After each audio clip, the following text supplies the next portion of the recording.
Welcome back to another episode of the Barbershop Chronicles. And in this episode, I got fired. I didn't even know it. Did not know it at all until about a month later.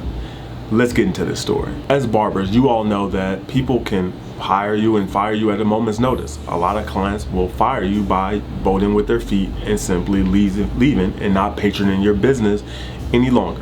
And that is what happened to me. So this particular client, I had actually cut his hair for about a year and a half. When I went into the back end of my booking software, I looked that he had about 74, 75 appointments, and he got his hair cut about every week, practically, and that averages out to about a year and a half. So he had been a customer for about a year and a half, and I didn't know I got fired until a month after. Just kind of funny. Now, this is a younger client, and if you guys know anything, especially listen to the podcast, you know that I don't trust young people. Don't trust young people as far as I could throw them, because they're very unreliable, they're very emotional, they're very fragile.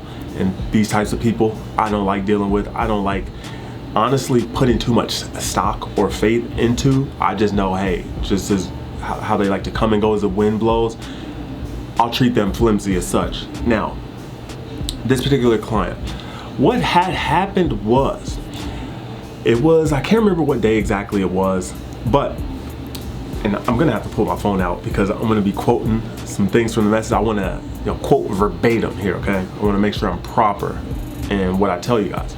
Now, on this particular day, he booked the last appointment of the day. And at one point of the day, I realized, whoops, I meant to block that part off because I told my daughter I would go watch her practice.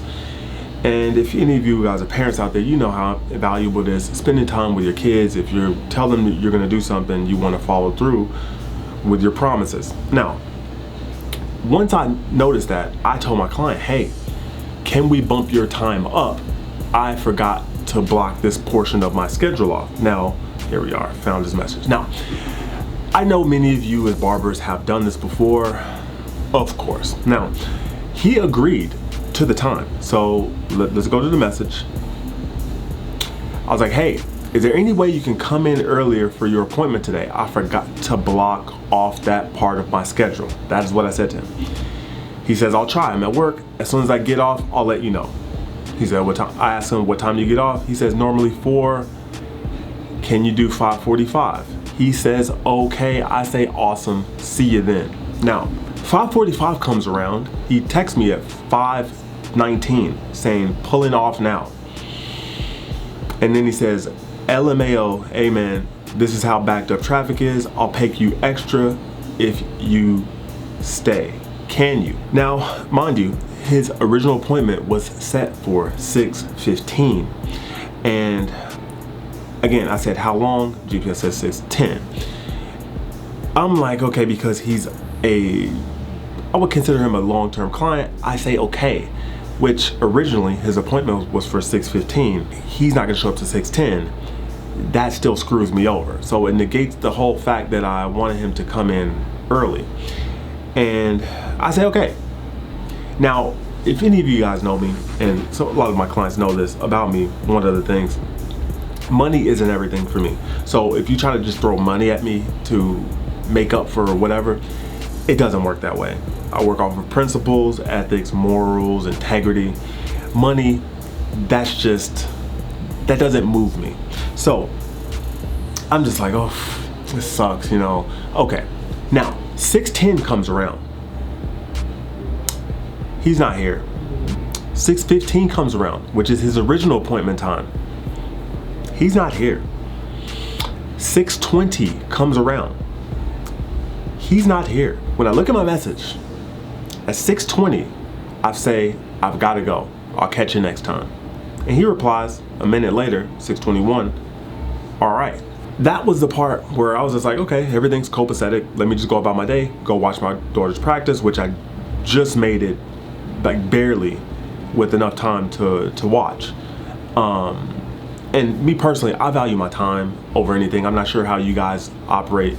In the comments below, please let me know, barbers. Let me know in the comments below. How do you guys deal with no call, no shows or people who are late? Me personally, I give you a 5-minute grace period, and then I move on to either the next appointment, or I'll try to take a walk in, or your appointment's null and void. Because by a person being 10-15 minutes late, it really can throw off your schedule as a barber. I'm sure, for you barbers out there that are listening to this, you know exactly what I'm talking about.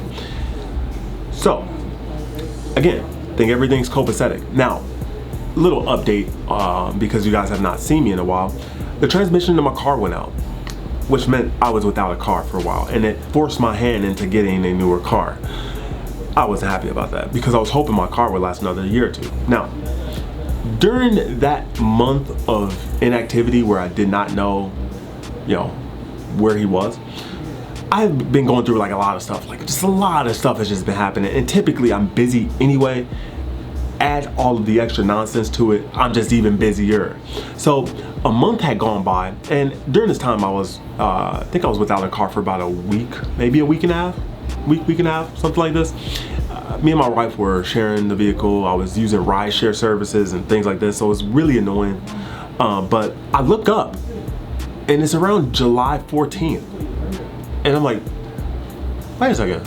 I was like, I haven't seen what's his face in a while. I was like, let me see. And I look at his last appointment. I was like, oh snap! His last appointment wasn't until June 11th. That was his last appointment, which was the one that he missed. And I was like, wow, he fired me. I was like, wow, he up and left because I didn't want to wait for him. I was like, wow, how fragile is that relationship? And guys, here's a piece of advice between barber and client. Don't get too invested in clients. Now, it is good to invest because it is a relationship at the end of the day, but don't get so invested where you're emotional, because I've seen barbers do weird things. Client does whatever and you go off on a client, you snapping and getting all emotional like a female. Don't do stuff like that. That's lame. I haven't talked to this particular client since. Now, what would you do in this situation? For the viewer out here who's listening or watching this, what would you do? Would you have reached out to the client to mend that relationship? Here's what I do when it comes to people. The way you feel is the way you feel. I don't want to change the way that you feel, because that is how you truly feel. I'm fine. If you don't like me, if you don't want to use my service, that's fine. I'm not going to beg you to come back, because I don't want a problem to come back. I look at it as, hey, you show me who you are, I'm gonna believe you that time. I'm not gonna ask you to come back. I'm not gonna beg you, twist your arm, all this stuff. No, I'm not gonna send you roses and flowers. No, I'm not gonna send you candy. No, not doing any of that stuff. If that's how you feel, okay, bye. If you don't wanna be here, which you clearly express that by choosing to vote with your feet, that's fine. I'm not gonna beg you to come back. There's an abundance of clients for me to build my clientele with anyway. And it also opens up space for other clients who potentially book those slots that people who choose to vote with their feet would book. So how would you handle that? Would you try to mend it and try to get a client back? I'm not doing that, guys. Now, let's break down, if you weren't paying close attention to what I said earlier. His original appointment was for 6:15. We bumped it up to 5:40. He agreed to that. He said that he won't arrive to 6:10. I agreed, which I really shouldn't have. I agreed. He was even late for his original appointment time. And after a while, I have to say enough is enough, because there was no communication from him between the time he told me about that until then. I didn't know what was going on. He wasn't like, hey, I know I said 6:10, but hey, I'm 5 minutes.